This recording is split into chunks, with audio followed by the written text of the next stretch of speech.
ni amakuru ababaje cyane ndetse ndagira ngo mentioning ibi reka tubahe ikaze nanone hano ku muyoboro mugari wa YouTube channel. Nk'ibisanzwe rero twabagezagaho amakuru y'umujene bita Hakuzimana Jibril mwene Hakuzimana Abdul Rashid amaze iminsi ari mu bitaro hano mu bitaro bya Ruhengeri, kuko yari amaze iminsi avuye iwabo i Kigali nk'inyamirambo, niho iwabo mu rugo yaravuye. Yazamutse ku wa gatanu, ariko uyu munsi amakuru atugezeho nuko ubu yaba ari mu bitaro arwaye arembye cyane.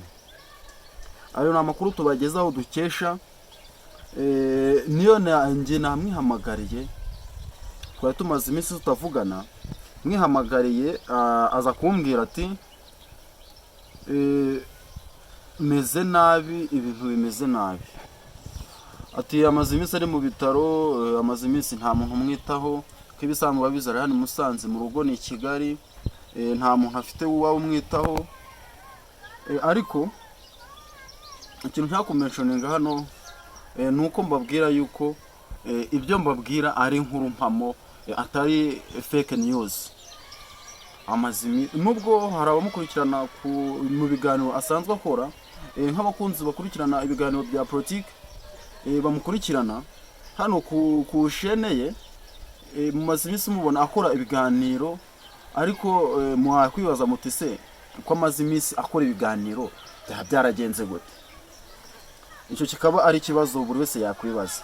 Ariko icyo mbabwira cyo nuko murabizi mu bantu bakoresha imbuga nkoranyambaga bakora ikintu bita update za video, ku buryo we agashira editinga video yangiza akayishiraho kugira ngo buri saha ashakira kugira ngo iyo video ihaje ikahagera. Niko byari birimo kugenda. Ubwo nicyo kibazo mwakwibaza ati byagendaga bite? Amaze iminsi akora, ariko icyo mbabwira ko ntago abaganga no baramenya ikibazo yaba afite, ngo bari mukurikirana, ntago baramenya ibibazo afite. Turaza tumukurikirane tuze tubabwire ikibazo yaba afite, ariko turagira ngo tumenyeshe yaba inshuti ze za hafi, umuryango we, ni umuryango wa Hakuzimana Abdul Rashid uherereye hariya i Kigali, ko wakwihutira kumutabara, ndetse bakamufasha kuba yava mu bitaro agasubira mu rugo, akaba mu rugo nk'ibisanzwe, kugira ngo ejo bundi tariki 5 azabashe gukurikirana amasomo ye nk'ibisanzwe, dore ko yiga hano i Musanze. Biragira ngo rero tumenyeshe inshuti n'abavandimwe ndetse n'umuryango we ko baza kumukurikirana, bakamenya ikintu arwaye ndetse bakamuvuza, akaba yasubira mu buzima busanzwe, kuko ahantu arwariye mu cyumba arimo n'abaganga gusa bemerewe kugeramo,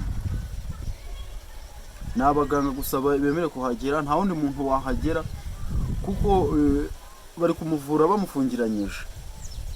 Arafungiranyijwe mu cyumba n'imwari, mbese urebye ni ibintu bikaze cyane. Ndagira ngo rero mbabwire yuko uyu Hakuzimana Jibril ni nkaho se navuze ati ni ingaruka zo kugira amafaranga akiri mutoya. Nabwe kugira amafaranga ukiri muto nyuma yo kaza kuyabura, nabyo bigira ingaruka ku muntu, bigutera akadepresiyo, gatuma utekereza cyane, bigatuma wakwibaza ahantu ushobora kuba wakura andi mafaranga byihuse, bigatuma imitsi yo mu bwonko iba yagira ikibazo, bigatuma ushobora kuba warwara. Ndakeka nawe aba ari cyo kibazo yaba afite uyu Hakuzimana Jibril umenyerewe. Hari benshi bamukurikirana ibiganiro bye hano ku mbuga nkoranyambaga, nko kuri Ireme News TV, ndetse yagiye akora ibi biganiro henshi hagiye hatandukanye, ahakorera ibiganiro. kuko numujene umaze kumenyerwa ku mbuga nkoranyambaga akora amakuru ya politiki ndetse n'amakuru menshi yagiye atangaza ku bantu bagiye batandukanye ndetse no ku byamamare bimwe byagiye bikoze amabara hano mu gihugu cy'u Rwanda, agenda bakoze amabara agenda abakoraho inkuru, bamwe na bamwe avuga ko bapfuye. Ibyo simbimentioningaho cyane, ariko ndagira ngo mbabwire iyi nkuru y'uyu Hakuzimana Djibril.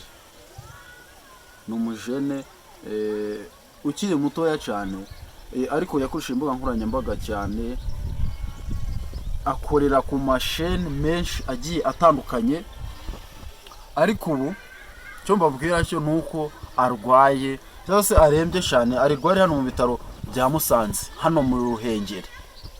Niko abenshi babizi, nko mu bitaro bya Ruhengeri aho tubazi ni mu ntara y'Amajyaruguru, akaba ari harwariye, akaba arembye cyane. Icyo navuga nuko yaba nta zindi ndwara bamusangamo utuma bati ni mu nda hamurya cyangwa se ni ibindi bintu bigiye bitandukanye, ahubwo nuko ari depresiyo yagize, akaro yatumye aja mu bitaro.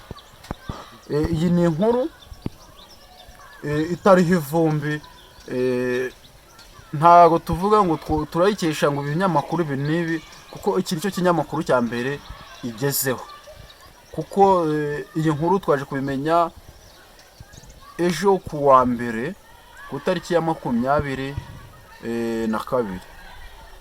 ko ariho arwariye mu bitaro bya Ruhengeri. Ndetse n'inshuti ze zaduhamagaye ziri hano Musanze, bakunda kuba bari kumwe umunsi ku munsi, nibo bavuga yuko baduhamagaye bakatubwira ati Djibril ararwaye. Ko umuntu ushobora kubona iyi video ashobora kugira akayisharinga ku buryo igera kuri famiye ye ndetse no ku nshuti ze zigenda zimukurikirana, bagasku bakaba babyumva bakagira icyo babikoraho, nk'uko bagenda bakurikirana amakuru ye ndetse n'ayo mubyeyi we Hakuzimana Abdulrashid. Mugenda mubibona ku muyoboro mugari wa YouTube channel wa Gasku Media TV, aho bagenda bakurikirana uyu muryango wa Hakuzimana Abdulrashid. Niba bita ku mubyeyi we ari we papa we, ko murabizi arafunzwe, ariko namwe mwagerageza mukagira mukaba mwakwitabira wenda mukamufasha, mukamusanga ku bitaro arwariye ndetse mukamuha ubufasha, kuko ndetse kubu nta bufasha buhagize afite bwo kuba yakwikura mu bitaro ndetse yo kuba yakwishura amafaranga y'ibitaro, ndetse n'ibindi bikoresho agenda asabwa. Mabize umuntu uri mu bitaro agenda asabwa ibintu byinshi bigiye bitandukanye. Rero ndabamenyesha ko mugende musharinga iyi video kugira ngo igende igera kuri abantu benshi bagiye batandukanye, kugira ngo ndetse agire ubufasha. Kuba tamuzi murazi, dore niyo foto iraho munsi, dore iyo foto iraho hasi, urahita uyibona neza. Uyu Djibril rero ndagira ngo bantu mukurikirana ndetse n'ibiganiro bye, kuba mwamwegera mukamufasha, mukamusura hano mu bitaro bya Musanze arwariye, mukaba mwamuha ubufasha ndetse mukaba mwamuvuza akaba yakira, akaba yasubira mu muryango we, ndetse akaza gusoza umwaka ameze neza afite ubuzima buzira umuze. Ndongera kubaha ikaze hano ku muyoboro mugari wa YouTube channel, ni MLZ5 TV. Ndibateguriye ibi biganiro nkanabibagezaho, ni MLZ. Mukore subscribe, share, like, comment kugira ngo tujye tubana mu biganiro bya buri munsi.